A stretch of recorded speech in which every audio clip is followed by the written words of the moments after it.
Good morning students.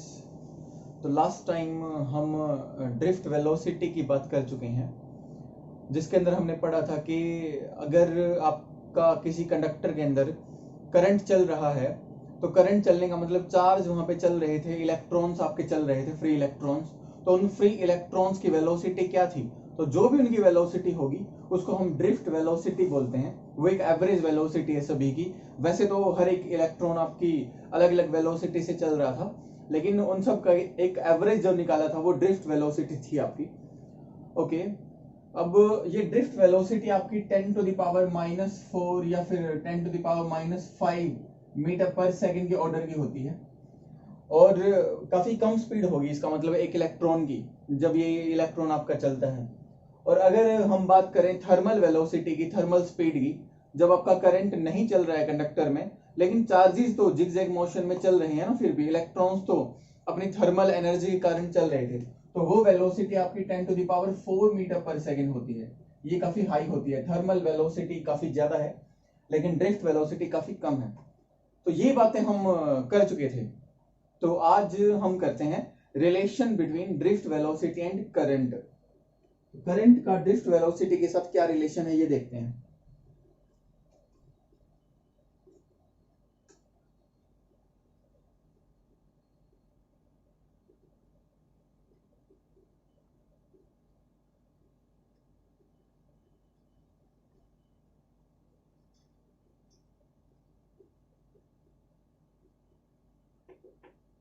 Okay,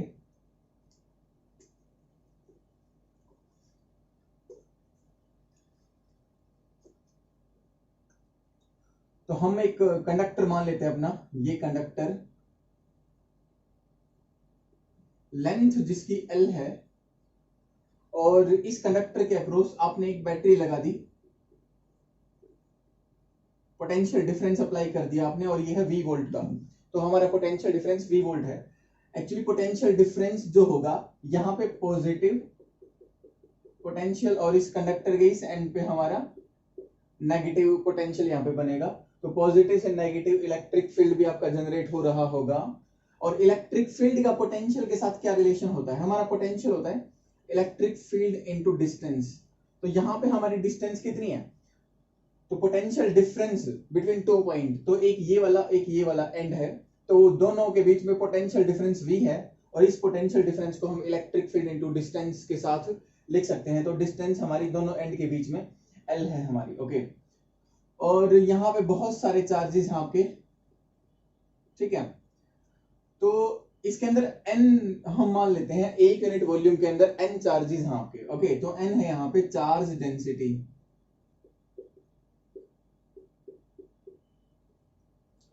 okay, इसका मतलब होता है 1 यूनिट वॉल्यूम के अंदर कितना चार्ज है यहाँ पे। तो ये एरिया ऑफ क्रॉस सेक्शन अगर मैं देखूं तो ये है हमारा A। और अगर इस कंडक्टर के वॉल्यूम की अगर मैं बात करूंगा, तो वॉल्यूम को मैं इस तरीके से लिख देता हूं। तो volume is area into length. तो area of the base into length, ये आपकी लेंथ है। तो A into L, area into L, ये हमारा वॉल्यूम इस कंडक्टर का बन चुका है। ओके, अब हम निकालना चाहते हैं करंट और ड्रिफ्ट वेलोसिटी के बीच का रिलेशन। तो अगर हम यहाँ पे करंट निकालें, तो करंट का जो फॉर्मूला बनेगा वो बनेगा चार्ज अपॉन टाइम। तो मैं यहाँ पे देख लेता हूं कि यहां से लेके यहां तक कितना चार्ज आपका फ्लो हो रहा है और कितने टाइम में फ्लो हो रहा है। ये दोनों चीजें कैलकुलेट कर लेंगे, यहां से करंट आएगा और ड्रिफ्ट वेलोसिटी भी कहीं ना कहीं से आ ही जाएगी। ओके, देखते हैं। तो चार्ज के बारे में देखते हैं पहले, कितना चार्ज है यहाँ पे। तो यहाँ पे हम अगर स्टार्टिंग में एक इलेक्ट्रॉन कंसीडर करें, तो एक इलेक्ट्रॉन के ऊपर चार्ज होता है E, और 2 इलेक्ट्रॉन के ऊपर चार्ज होगा 2E। 3 इलेक्ट्रॉन्स के पास चार्ज होगा 3E। इसी तरीके से अगर मैं यहाँ पे नंबर ऑफ चार्जेस निकाल लूं टोटल इस वॉल्यूम में कितने हैं, तो उनके पास कितना चार्ज होगा ये हम निकाल सकते हैं काफी आसानी से। तो हम अलग से कैलकुलेट करते हैं number of charges. Number of charges, total charges कितने हैं? तो देखो कितने होंगे, एक यूनिट वॉल्यूम में कितने हैं N, और 2 यूनिट वॉल्यूम में 2N। तो टोटल वॉल्यूम कितना है यहाँ पे? टोटल वॉल्यूम हम निकाल चुके हैं AL। तो नंबर ऑफ चार्जेस कितने बने? Total volume into number density. Okay, इसके बाद charge, amount of charge, amount of charge on one electron, एक इलेक्ट्रॉन पे ई आपका चार्ज होता है अगर मैं सिर्फ मैग्नीट्यूड की बात करूंगा तो। और इसी तरीके से amount of charge on this number of electrons, NaL, इतने सारे इलेक्ट्रॉन्स पे कितना चार्ज बनेगा, तो NaL इंटू ई, तो इतना सारा चार्ज बनेगा, इतना कूलम चार्ज आपका बनने वाला है। तो यहां पे हम क्या करेंगे, current is equal to total number of charge, okay sorry total amount of charge, तो टोटल अमाउंट ऑफ चार्ज कितना आ गया, Na और L इंटू ई, ये आ चुका है। और अब बात करते हैं टाइम की, यहां से यहां तक आने में कितना टाइम लगेगा चार्जेस को, तो टाइम का फॉर्मूला होता है आपका डिस्टेंस, यहां से यहां तक की डिस्टेंस कितनी है L, और over velocity, distance upon velocity, और वो वेलोसिटी कहां चली जाएगी, ऊपर की तरफ। और आपको पता है जो चार्जेस हैं जब करंट चलता है तो कितनी वेलोसिटी से चलते हैं, चार्जेस आपके चलते हैं ड्रिफ्ट वेलोसिटी से, तो ये है आपकी VD, ड्रिफ्ट वेलोसिटी। यहां से L से L कैंसिल होगा, तो I is equals to NeAVD।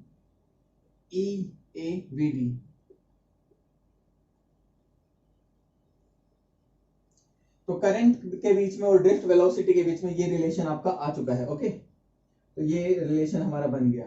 अगर मैं यहाँ पे नेगेटिव सिंबल लेना चाहूंगा, अगर मैं इलेक्ट्रॉन के साथ यहाँ पे -e रखता हूं तो यहाँ एक माइनस का सिंबल और आ जाता, वो माइनस हमको ये बताता कि ड्रिफ्ट वेलोसिटी ऑफ इलेक्ट्रॉन जिस तरफ है तो करंट आपका अपोजिट डायरेक्शन में, सॉरी करंट के ऊपर ये सिंबल नहीं आएगा, current is scalar quantity, okay. तो current is equal to NeAVD, okay. तो ये था relation between current and drift velocity. आगे देखते हैं ओम्स लॉ।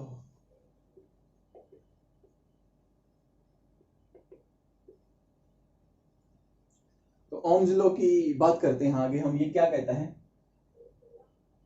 तो अभी अभी हम करंट के बारे में पढ़ चुके हैं और हमने पोटेंशियल डिफरेंस भी देख लिया, पोटेंशियल डिफरेंस क्या होता है, ओके। ये पिछले चैप्टर में बहुत पढ़ लिया हमने, potential difference, electric potential difference, वही यहाँ पे बात चल रही है, जिसको हम वोल्टेज भी बोल देते हैं। तो ये आपको करंट और पोटेंशियल डिफरेंस के बीच के रिलेशन को बताता है। और ये बताता क्या है, ये बताता है कि the ratio of potential difference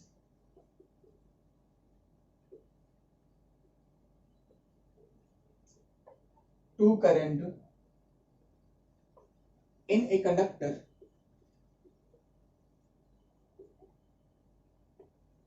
is always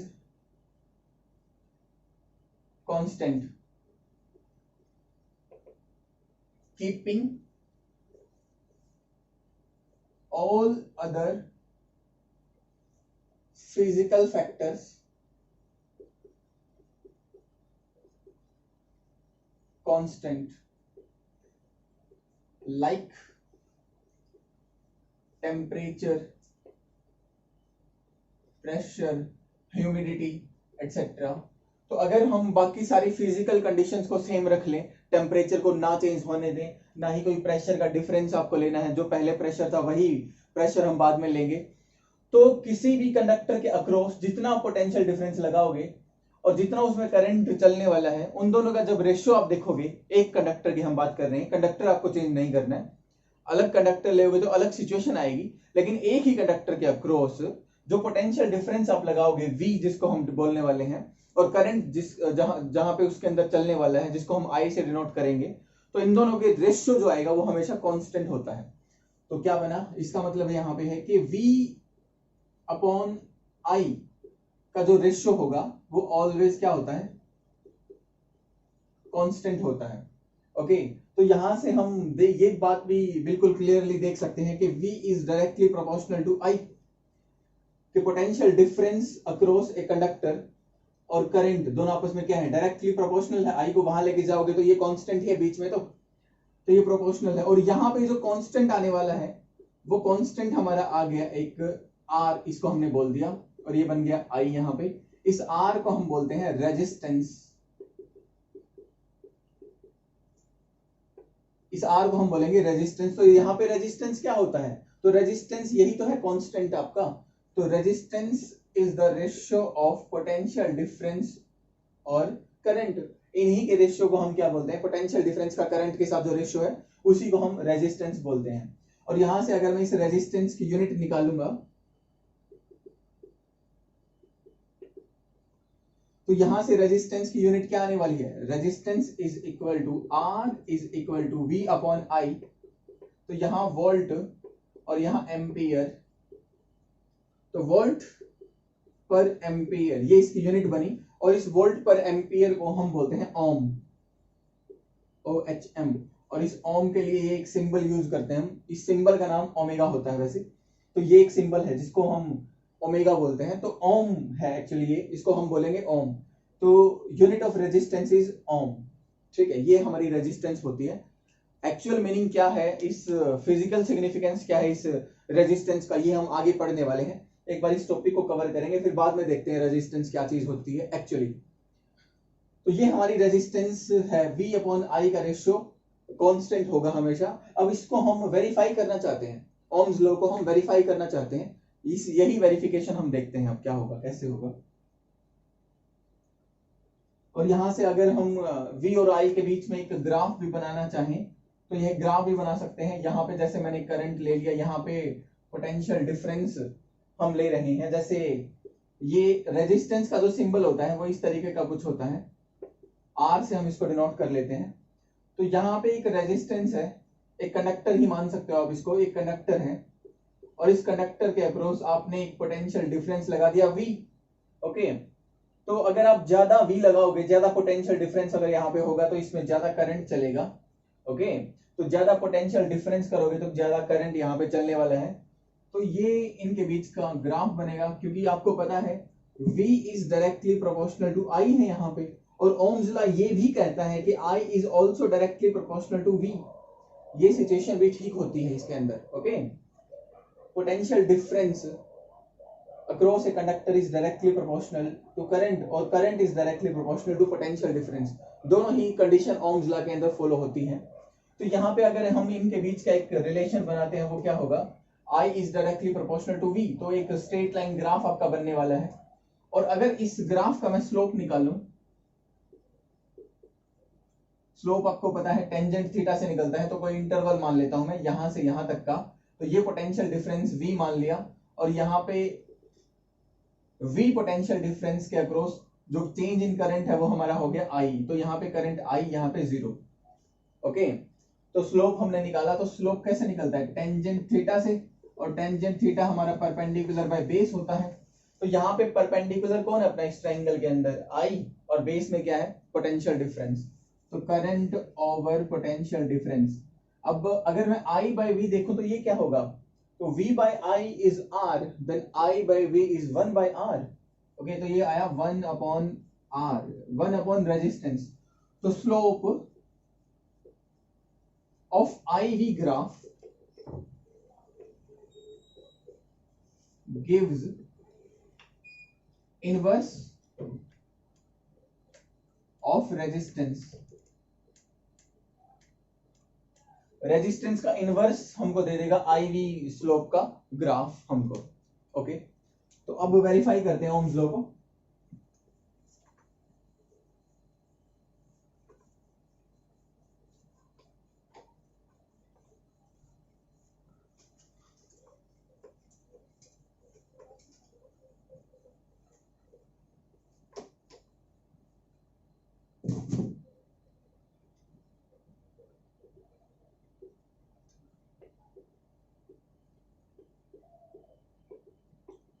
verification of ohms law. तो इसके लिए हमने क्या किया? हमारे पास वही एक कंडक्टर है जिसके अंदर I आपका करंट चल रहा होगा और इसके अंदर ड्रिफ्ट वेलोसिटी, इलेक्ट्रॉन वगैरह चल रहे हैं। इलेक्ट्रॉन्स की ड्रिफ्ट वेलोसिटी आपकी वही है। Okay, VD। और हमने कंडक्टर की लेंथ को L मान लिया, L कंसीडर कर लिया। इसकी charge density N, small n है। तो ये सारी चीजें हम मान के चलते हैं, जो पहले वाले टॉपिक्स के अंदर हम मान के चलते हैं, यहाँ तक वही सिंबल्स का वही सेम मीनिंग है यहाँ पे। तो हमने देखा कि I is equal to NEAVD, current और ड्रिफ्ट वेलोसिटी के बीच में ये रिलेशन आपका होता है। ओके, तो यहाँ पे I तो है और आपको पोटेंशियल डिफरेंस और लेके आना है, V वोल्टेज और लेके आनी है, और फिर V बाय I निकाल सकते हैं, आप देख लेंगे इसको। तो यहाँ पे मुझे पता है जो ड्रिफ्ट वेलोसिटी होती है आपकी, ड्रिफ्ट वेलोसिटी का जो फॉर्मूला है वो कुछ होता होगा E tau over m। Okay, यहाँ पे इलेक्ट्रिक फील्ड आता है। ओके, ड्रिफ्ट वेलोसिटी के फॉर्मूले में इलेक्ट्रिक फील्ड आता है, और इलेक्ट्रिक फील्ड से मैं पोटेंशियल बना सकता हूं, क्योंकि मुझे पता है पोटेंशियल जो है वो इलेक्ट्रिक फील्ड इनटू डिस्टेंस होता है। तो यहाँ पे पोटेंशियल डिफरेंस इन दोनों एंड के बीच का V है, और यहाँ पे इलेक्ट्रिक फील्ड E मान लिया हमने इनकी वजह से, और L यहाँ पे दोनों एंड के बीच की लेंथ है। तो यहाँ से इलेक्ट्रिक फील्ड कितना आया, इलेक्ट्रिक फील्ड आया पोटेंशियल डिफरेंस ओवर L। और अगर इसको मैं यहाँ पे पुट करूं तो ड्रिफ्ट वेलोसिटी कितनी बनी, ड्रिफ्ट वेलोसिटी बनेगी E और इलेक्ट्रिक फील्ड की बजाय V अपॉन L, और फिर टाउ रिलैक्सेशन टाइम आपका, और फिर नीचे m। तो ये ड्रिफ्ट वेलोसिटी का फॉर्मूला बन गया, और मैं इसको यहां पुट कर सकता हूं, कर देते हैं। तो current is equal to NEA, और यहाँ पे E और V फॉर यहाँ पे पोटेंशियल डिफरेंस है, और VD जहां पे लिखा है ये ड्रिफ्ट वेलोसिटी आपकी, रिलैक्सेशन टाइम टाउ ML। तो यहां से हमने देखा E स्क्वायर हो गया यहाँ पे NE स्क्वायर, पोटेंशियल डिफरेंस आपका V है, और यहाँ पे A टाउ ओवर ML, ये हमारा बन गया। ठीक है, अब यहाँ पे V आ गया है, हमारे पास I आ गया है, और V और I का रेशियो अगर कांस्टेंट आ गया तो यही तो आपका ओम्स लॉ था कि V अपॉन I का रेशियो हमेशा क्या रहेगा, कांस्टेंट रहेगा। तो यहाँ पे हम V और I निकाल लेते हैं अलग से। तो यहाँ पे V हमने अलग ले लिया, ओके, और I डिवाइड में कर दिया, और फिर ये ML आपका ऊपर चला जाएगा, और यहाँ V को छोड़ के बाकी सारे फैक्टर नीचे आ जाएंगे। तो NE स्क्वायर और A टाउ ये बनेगा। ओके, तो यहाँ पे ये बन चुका है हमारा V upon I is equal to this factor. Okay, इसको अलग से लिख लेते हैं, V upon I, V for potential difference, I is current, ये आया ML NE square A tau.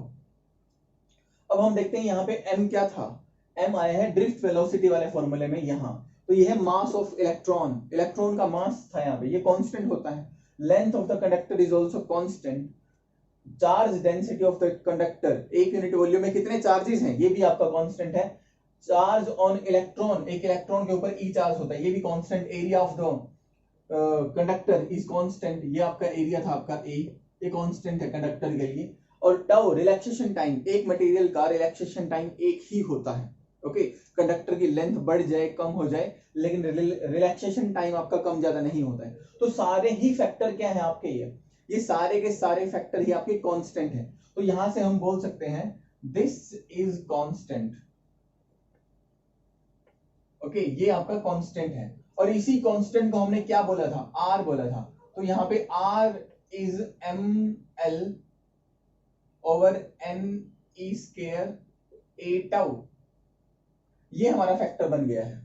Okay, अगर इस फॉर्मूले में, इस रेजिस्टेंस के फॉर्मूले में इस L को लेंथ ऑफ द कंडक्टर और एरिया ऑफ द कंडक्टर, इसको भी मैं रिमूव कर दूं, क्योंकि लेंथ आपकी एक कंडक्टर की ज्यादा हो सकती है, दूसरे वाला कंडक्टर हम लेंगे अगर, तो लेंथ कम हो सकती है उसकी, तो कम ज्यादा हो सकती है लेंथ। ओके, अगर हम कंडक्टर को चेंज कर दें तो एरिया ऑफ क्रॉस सेक्शन भी आपका कम ज्यादा हो सकता है। एक आपके पास ये वायर है और एक आपके पास ये वायर है, इन दोनों की लेंथ डिफरेंट हो सकती है। ये भी आपकी मान लेते हैं कॉपर की बनी हुई है, ये भी आपकी कॉपर की बनी हुई है, इसका और इसका लेंथ अलग अलग हो सकती है, और इसका एरिया ऑफ क्रॉस सेक्शन भी अलग अलग हो सकता है।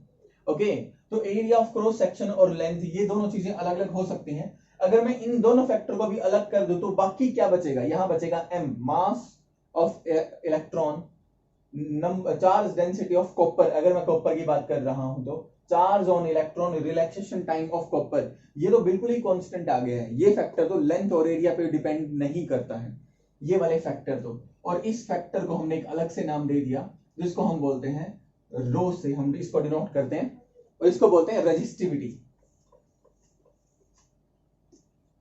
तो ये आ गया रेजिस्टिविटी और इंटू एल इंटू ए। तो रेजिस्टेंस का एक प्रॉपर फॉर्मूला बन गया। तो resistance is equal to rho L upon A. यहां पे रो RHO रो बोलते हैं, सिंबल का नाम होता है रो। और हमने किसके लिए यूज किया है? हमने यूज किया है रेजिस्टिविटी के लिए। और यहां से एक बात समझ आती है, रेजिस्टिविटी से अलग लेंथ होता है और एरिया होता है।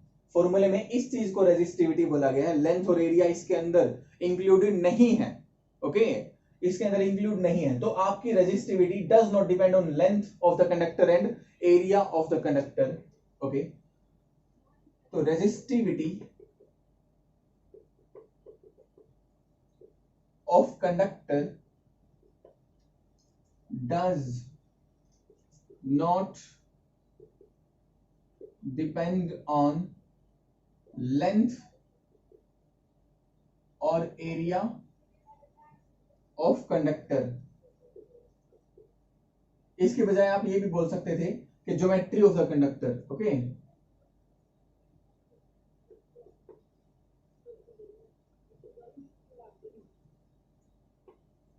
कंडक्टर की ज्योमेट्री कैसी है, वो उसका एरिया, आपकी जो वायर है, कंडक्टिंग वायर है, वो आपकी पतली है या मोटी है, लंबी है या चौड़ी, कैसी भी है, उससे कोई फर्क नहीं पड़ता है हमको। ये रेजिस्टिविटी है। और यहां से अगर मैं रेजिस्टिविटी की डेफिनेशन भी बनाऊं तो रेजिस्टिविटी की डेफिनेशन रेजिस्टेंस को करके भी बनाई जा सकती है। क्योंकि अगर लेंथ ऑफ द कंडक्टर 1 मान ली जाए और एरिया ऑफ क्रॉस सेक्शन भी 1 यूनिट मान लिया जाए, तो आपका एल भी 1 और एरिया भी 1, तो बचा क्या? Rho is equal to R. Okay, resistivity is equal to resistance. तो यहां से रेजिस्टिविटी निकालना, एक बार रेजिस्टिविटी निकलेगी R A by L. Okay, तो resistivity is equal to resistance if area of cross section of a wire is 1 meter square and length is 1 meter. Okay, so resistivity is equal to resistance, numerically equal की हम बात कर रहे हैं। ठीक है, meaning दोनों का बेसिकली तो एक ही है। ये एक रेजिस्टेंस ही होती है एस, कौन से मटेरियल की? एक ऐसी वायर जिसका area of cross section 1 metre square हो और जिसकी लेंथ 1 मीटर हो, उसकी रेजिस्टिविटी रेजिस्टेंस के इक्वल ही है। तो न्यूमेरिकली इक्वल आप लिख सकते हो, resistivity is numerically equal to resistance of the conductor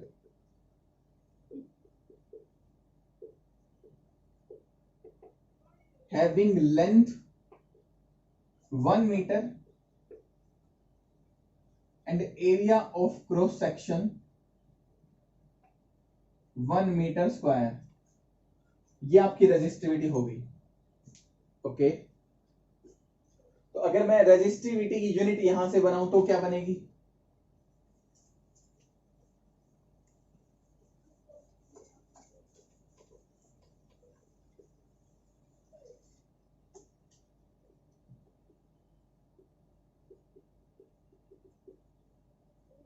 resistivity रो, तो रो का फॉर्मूला आ रहा था आर ए ओवर एल। और रेजिस्टेंस का फॉर्मूला क्या होता है? रेजिस्टेंस की यूनिट क्या होती है? ओम। और area is metre square and length is metre, तो ओम मीटर यूनिट बन गई है। ओम के लिए सिंबल ये था और मीटर के लिए यही है। तो ohm metre is the unit of resistivity. Okay, ठीक है। अब हम बात करते हैं रेजिस्टेंस होती क्या है, इसका बेसिक मीनिंग क्या है। तो ये जो रेजिस्टेंस होती है आर, ये एक करंट अपोजिंग फैक्टर होता है।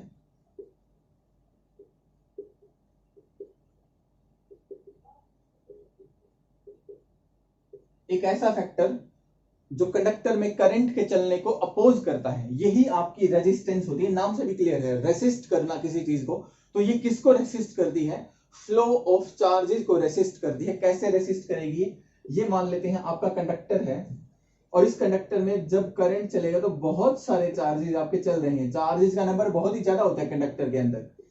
तो जब एक चार्ज चल रहा है आपका, तो ये आगे वाले चार्ज को क्या करने वाला है, कोलिजन करने वाला है। ओके, और कोलिजन से इसकी डायरेक्शन बदल सकती है, इसकी वेलोसिटी चेंज हो सकती है। तो जैसे जैसे चार्जेस आगे जा रहे हैं वो आगे वाले को कोलिजन करते हैं, और जैसे ही कोलिजन होता है, जब भी आपका कोलिजन होगा दो ऑब्जेक्ट्स के बीच में, वहीं पे आपकी हीट पैदा होती है। ओके, और वो हीट आपके कंडक्टर को गर्म कर देगी, कंडक्टर आपका टेम्परेचर राइज हो जाएगा ना कंडक्टर का आपका, और जैसे ही टेम्परेचर राइज होगा वो हीट बनेगी, और वो हीट फिर सराउंडिंग के अंदर जाएगी, तो एक टाइप से लॉस होगा।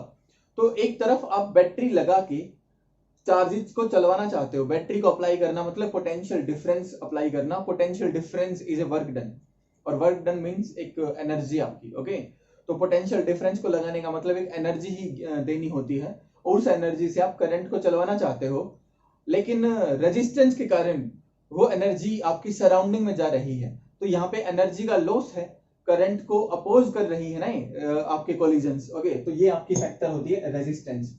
ठीक है, जो करंट को अपोज करता है, ये होती क्यों है, ये अराइज होती है due to collision between the charges. Okay, ये रेजिस्टेंस होती है आपकी, और इसका फॉर्मूला भी हम पढ़ चुके हैं, resistance is equal to rho L upon A, ये रेजिस्टेंस का बेसिक सा फॉर्मूला बन गया। अगर मैं रेजिस्टिविटी की भी बात करूं तो इसका भी फॉर्मूला हम पढ़ चुके हैं, तो M over N E square tau, ये हमारा फॉर्मूला बना था रेजिस्टिविटी के लिए। यहाँ पे रेजिस्टिविटी इस फैक्टर को माना गया था, M N E square tau, M N E square tau. अगर यहाँ पे लेंथ और एरिया भी लगा दिया जाए साथ में, तो ये रेजिस्टेंस बन जाता है। ओके,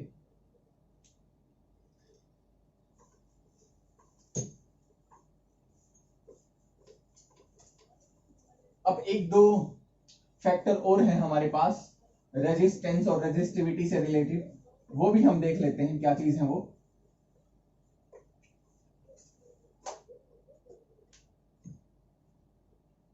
तो एक होता है आपके पास रेजिस्टेंस,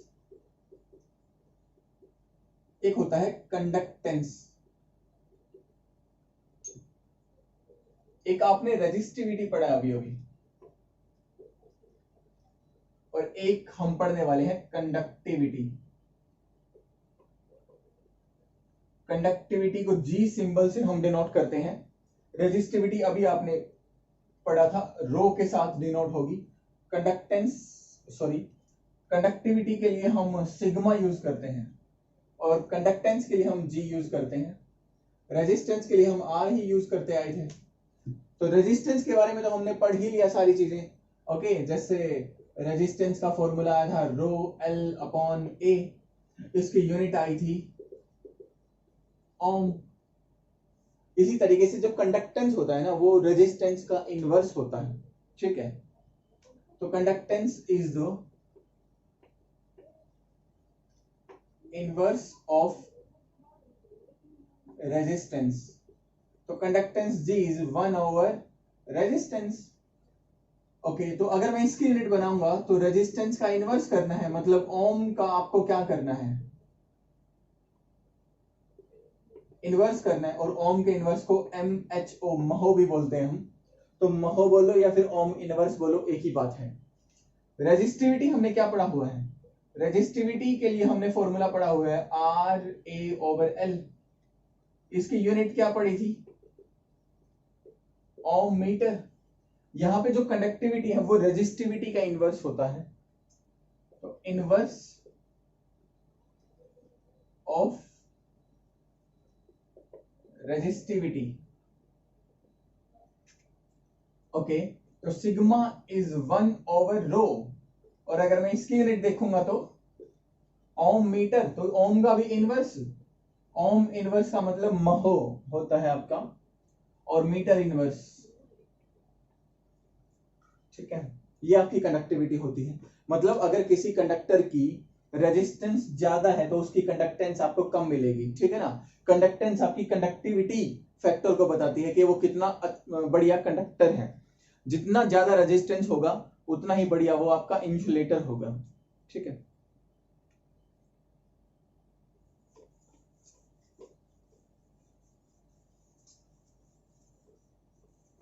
अब एक छोटा सा रिलेशन एक और भी होता है इन्हीं क्वांटिटीज के बीच, रिलेशन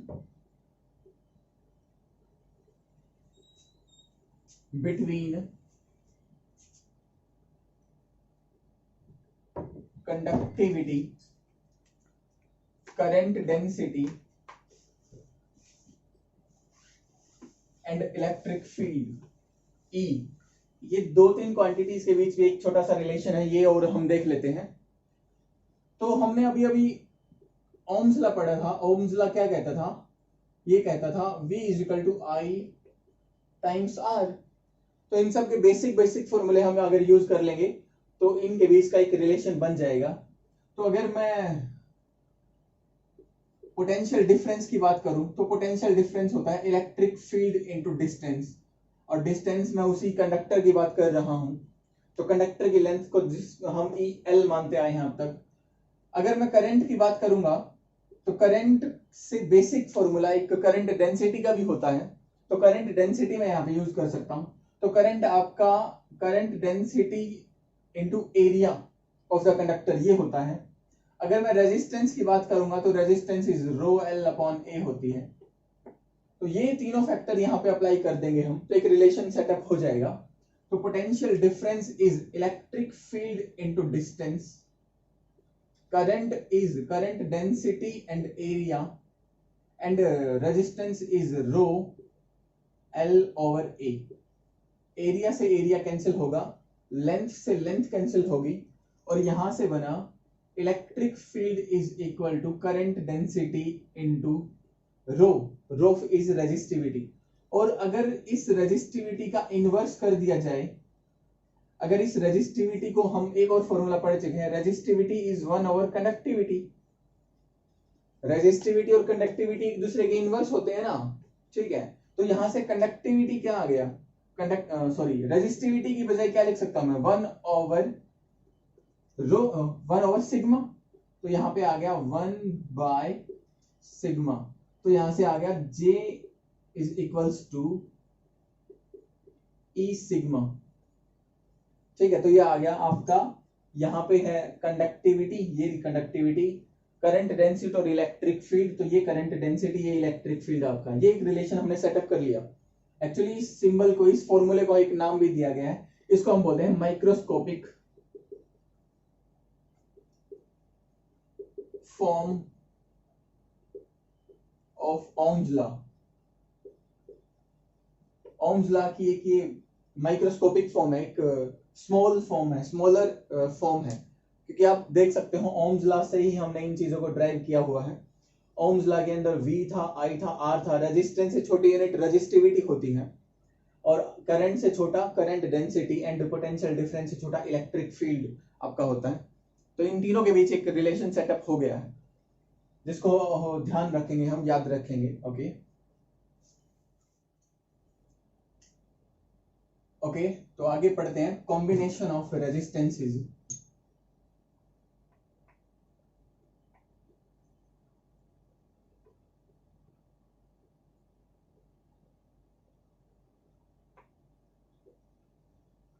रेजिस्टेंस का कॉम्बिनेशन हम पढ़ते हैं।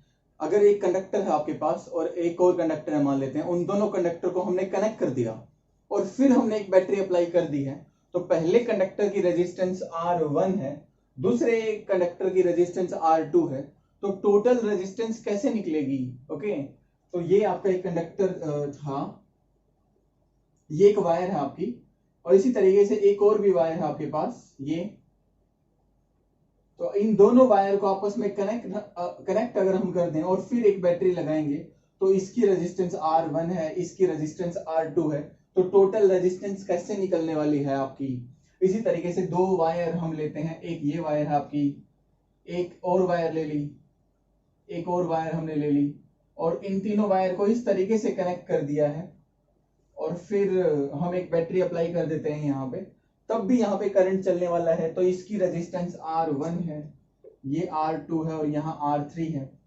तो ये अलग तरीके का कॉम्बिनेशन हुआ है। यहाँ एंड टू एंड वायर्स जोड़ी गई हैं, यहाँ सॉरी एंड टू एंड यहाँ पे जोड़ी गई हैं, एक रेजिस्टेंस, फिर दूसरी रेजिस्टेंस, फिर इसके आगे एक और रेजिस्टेंस, तो लगातार end to end resistance connect करी गई है, और यहाँ पे एक रेजिस्टेंस के दो एंड, और ये भी एक एंड को अलग से और एक एंड को अलग से कनेक्ट कर दिया गया है। तो यहाँ पे कैसे आपकी टोटल रेजिस्टेंस निकलेगी, कैसे कैसे करंट चलेगा, इन बातों को हमको समझना है। तो ये आपकी कॉम्बिनेशन ऑफ रेजिस्टेंस है।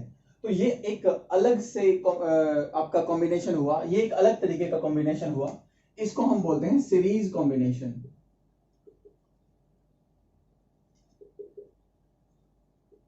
जब एंड टू एंड कनेक्शन होगा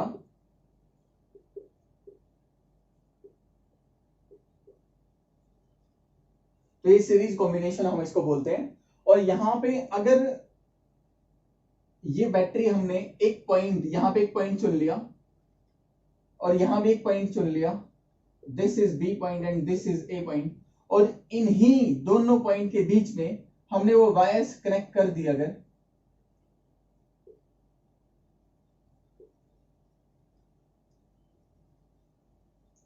इस तरीके से वो तीनों की तीनों वायर दो पॉइंट्स के बीच में कनेक्ट करी गई है, मतलब सभी वायर्स का, सभी रेजिस्टेंसेस का एक एंड कॉमन हो और दूसरा वाला एंड भी क्या हो, कॉमन हो, ऐसे कॉम्बिनेशन को हम बोलते हैं पैरेलल कॉम्बिनेशन।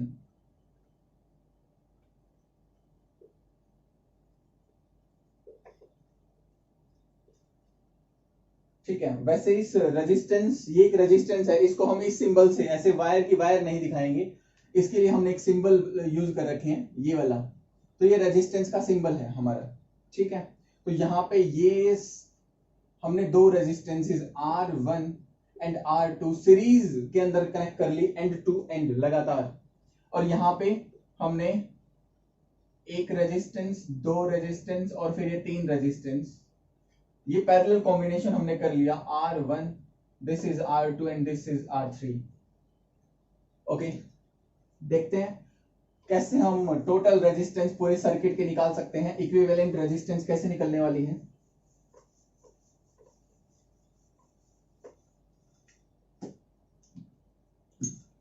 तो इक्विवेलेंट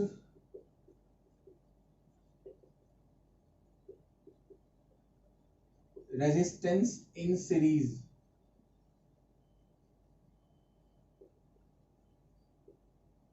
कॉम्बिनेशन। तो तीन रेजिस्टेंसेस यहां पे हम कंसीडर कर लेते हैं, R1, ये R2, ये R3, और यहां पे एक बैटरी हमने अप्लाई कर दी जिसका पोटेंशियल डिफरेंस होगा V।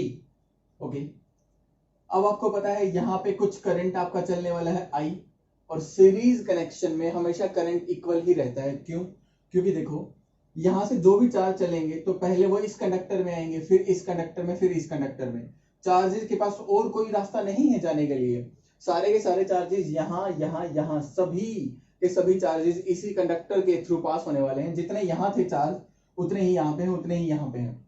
तो करंट चार्ज सब में सेम ही रहेगा, तो करंट इस सब में सेम ही रहेगा। Okay,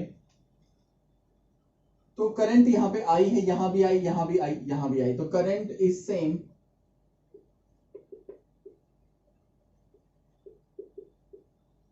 in all resistances in series combination। Series combination में जितने भी होंगे ये तीनों सीरीज में हैं, एक ही करंट यहां पे होगा। लेकिन अगर मैं यहां पे पोटेंशियल डिफरेंस की बात करूंगा,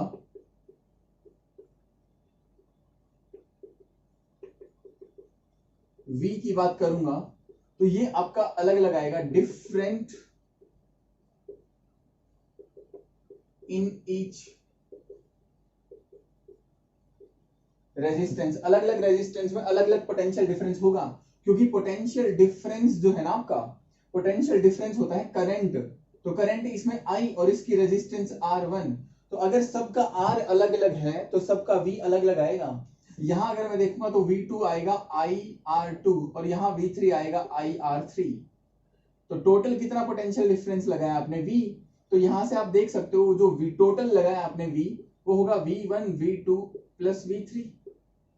तो पोटेंशियल डिफरेंस सब में क्या आएगा, अलग अलग आने वाला है हर एक रेजिस्टेंस का। ओके, तो ये टोटल V आप पोटेंशियल डिफरेंस लगा रहे हो, इस V में से कुछ यहाँ पे खर्च हुआ, कुछ यहाँ पे ड्रॉप हो गया, हम इसको बोलते हैं ड्रॉप करना। एक रेजिस्टेंस का काम होता है पोटेंशियल को खर्च करना, तो पोटेंशियल ड्रॉप करती है। तो यहाँ पे V1 ड्रॉप हो चुका है, यहाँ V2 ड्रॉप हो चुका है, और यहाँ V3 ड्रॉप हो गया। और सब ड्रॉप होने के बाद जो टोटल ड्रॉप हम देखेंगे वो कितना आने वाला है, V के इक्वल आने वाला है, क्योंकि आपने V ही अप्लाई किया था। तो आप V एनर्जी अप्लाई करते हो तो V सब के सब यूज हो जाते हैं पूरे के पूरे सर्किट में, ठीक है। तो यहां से हम लिख सकते हैं कि V is equal to V1 plus V2 plus V3।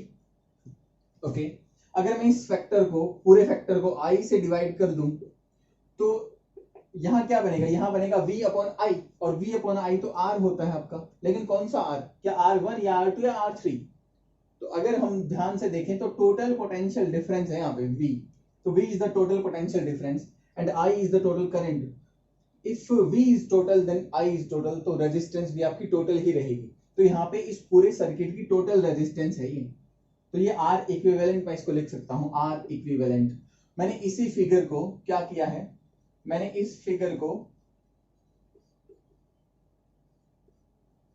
इस सिचुएशन के साथ कंपेयर कर दिया। ओके, तो यहाँ पे करंट कितना चल रहा है, बैटरी से कितना करंट ड्रॉ किया गया I, तो यहाँ पे कितना I, तो ये और ये फिगर एक जैसा ही है। इन तीनों के बजाय मैंने एक ही रेजिस्टेंस यहाँ पे बना दी। ओके, तो यहाँ पे अगर मैं करंट निकालूंगा तो करंट कितना निकलेगा, तो करंट निकलेगा अपना V upon R equivalent. Okay, तो current is potential difference over resistance. तो यहां से R इक्विवेलेंट क्या निकल रही है, R इक्विवेलेंट निकल रही है V अपॉन I। तो इस V अपॉन I को मैं R इक्विवेलेंट ही रिप्लेस कर रहा हूं यहाँ पे। अच्छा, यहाँ देखते हैं V1 ओवर I, तो V अपॉन I R ही होता है, तो यहाँ पे V1 ओवर I ये होगा आपका R1, क्योंकि फर्स्ट का पोटेंशियल डिफरेंस और फर्स्ट रेजिस्टेंस में करंट कितना I, तो ये फर्स्ट का ही करंट है आपका, टोटल भी यही है, फर्स्ट का भी यही है। इसी तरीके से V2 over I is R2 and this is R3, तो this is equivalent resistance in series combination. Series में हम टोटल ऐड कर देते हैं, ठीक है। अब बात करते हैं पैरेलल कॉम्बिनेशन की।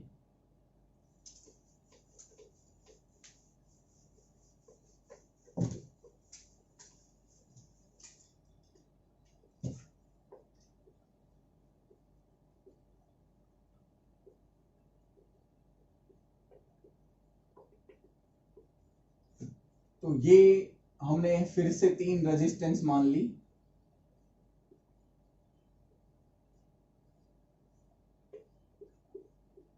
ये आपका V वोल्ट का पोटेंशियल डिफरेंस, और यहां पे हमारी वायर्स के साथ हमने 3 रेजिस्टेंस जोड़ दी हैं, R1 R2 and this is R3।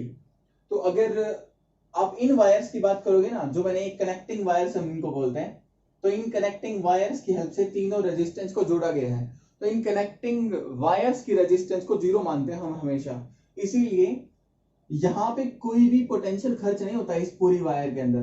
Potential खर्च वहां होगा जहां रेजिस्टेंस होगी, क्योंकि potential drop across potential drop of A resistance is I into R। तो जहां रेजिस्टेंस है वहीं पे ड्रॉप होगा, अगर कहीं पे रेजिस्टेंस ही नहीं है तो I इंटू 0 इज 0, तो वहां पे कोई ड्रॉप नहीं होता है, कोई खर्च नहीं होता है पोटेंशियल। ओके, ये आपकी बैटरी है, आपकी V मान लेते हैं, बैटरी का पोटेंशियल डिफरेंस V है, तो ये आपका पॉजिटिव पोटेंशियल, ये आपका नेगेटिव पोटेंशियल। तो बैटरी के इस पॉइंट पे जो पोटेंशियल डिफरेंस हम मानते हैं उसको मैं V वोल्ट मानता हूं, अगर ये V वोल्ट की है तो। ओके, और इस टर्मिनल को हम मान लेते हैं 0 वोल्ट। तो पोटेंशियल का डिफरेंस अगर मैं देखता हूं तो क्या बनेगा, डिफरेंस बनेगा V वोल्ट माइनस 0 वोल्ट। कितना है, V वोल्ट ही बचा ना, V माइनस 0 इज V। तो पोटेंशियल डिफरेंस V वोल्ट का मतलब यहां पे V वहां पे 0। अगर ये 15 वोल्ट की बैटरी है आपकी, लेट्स से 15 वोल्ट, तो इस पॉइंट का पोटेंशियल, बैटरी के इस टर्मिनल का पोटेंशियल आपका 15 वोल्ट है, और यहां नेगेटिव टर्मिनल का पोटेंशियल हम 0 वोल्ट मान सकते हैं। तभी तो आपका डिफरेंस कितना आएगा, potential difference 15 minus 0 is 15 volt. Okay, तो यहाँ पे V वोल्ट है, तो यहाँ भी V वोल्ट ही रहेगा, यहाँ भी V वोल्ट, यहाँ भी, और यहाँ पे भी V वोल्ट, यहाँ पे भी और यहाँ पे भी V, क्योंकि ये वायर्स तो खर्च करती ही नहीं ना, इन वायर की रेजिस्टेंस कितनी है, तो अगर वायर की रेजिस्टेंस आपकी 0 है तो इनका पोटेंशियल डिफरेंस भी, इनके अक्रॉस पोटेंशियल डिफरेंस भी 0 बनेगा, मतलब सेम ही पोटेंशियल है through out the wire. Okay, तो यहाँ V है तो यहाँ भी V, यहाँ V, यहाँ भी V, और इन्हीं के अक्रॉस इस रेजिस्टेंस से पहले यहाँ V है, यहाँ भी V और यहाँ भी V ही है। यहाँ अगर 0 है तो यहाँ 0, क्योंकि ये wire connecting wire resistance less होती है और ये कोई ड्रॉप नहीं करती, तो 0 0 0, यहाँ पे भी 0, यहाँ पे भी 0 और यहाँ पे भी 0 ही है आपका। ओके,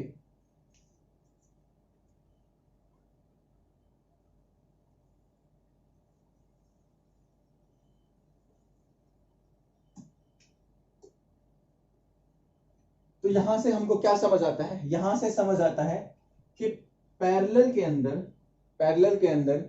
पैरेलल कॉम्बिनेशन में इस रेजिस्टेंस के अक्रॉस पोटेंशियल डिफरेंस, पोटेंशियल का डिफरेंस कितना है, V माइनस 0 इज V, यहां भी V माइनस 0 इज V, यहां भी V माइनस 0 V होगा, तो इसके अक्रॉस भी पोटेंशियल डिफरेंस V है, इसके अक्रॉस भी V है और यहां भी V ही बनेगा, और बैटरी भी आपकी V वोल्ट की ही थी।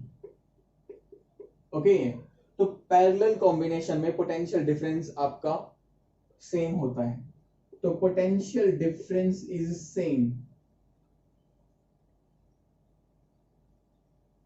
लेकिन अगर मैं करंट की बात करूंगा तो करंट होता है आपका V अपॉन R, तो पोटेंशियल डिफरेंस सबका सेम है लेकिन रेजिस्टेंस सबकी अलग अलग है, तो R सबका डिफरेंट है तो I भी सबका डिफरेंट ही होगा, तो यहां से करंट अलग अलग आएगा, तो current is different in each resistance. Okay, तो मान लेते हैं यहां से I करंट गया, बैटरी से टोटल करंट I जा रहा है इस सर्किट के अंदर, तो यहां भी कुछ